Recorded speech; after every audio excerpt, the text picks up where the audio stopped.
السلام عليكم شباب وبنات. اليوم نحكي عن موضوع يمكن هواي يستغربون من نحكي بيه. هل أكو فوائد للمواقع الإباحية؟ أول شيء، أغلب الناس يعرفون مضار الإباحية، بس اليوم راح نحكي عن الفوائد اللي ذكروها بعض الدراسات ونشوف الصورة الكاملة.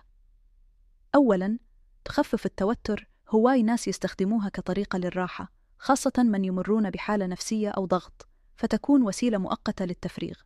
ثانياً، توسع الوعي الجنسي، يعني ممكن الواحد يتعلم بعض الأمور اللي ما يعرفها، خصوصاً إذا ماكو تثقيف جنسي حقيقي بالمجتمع. ثالثاً، بديل آمن للرغبات بدال ما الشخص يدخل بعلاقات مؤذية أو محرجة، البعض يستخدمها كوسيلة مؤقتة يفرغ بيها طاقته. رابعاً، ممكن تساعد الأزواج. نعم، بعض الأزواج يستخدموها سوا حتى يغيرون الجو أو يكسرون الروتين. خامساً، اكتشاف الذات، يعني الواحد ممكن يعرف شنو اللي يفضله أو شنو اللي ما يستهويه، وهذا شيء طبيعي ضمن فهم النفس. بس انتبه، هاي الفوائد ممكن تنطبق على ناس وناس لا.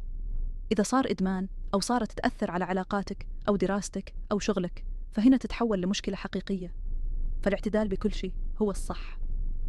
الخلاصة، المواقع الإباحية مو زينة ومو شينة. الموضوع يعتمد على استخدامك إله وشلون تتعامل وياه. خلي عندك وعي وحدود واضحة، وإذا حسيت نفسك تبالغ، أحكي ويا مختص أو حاول تبتعد شوي.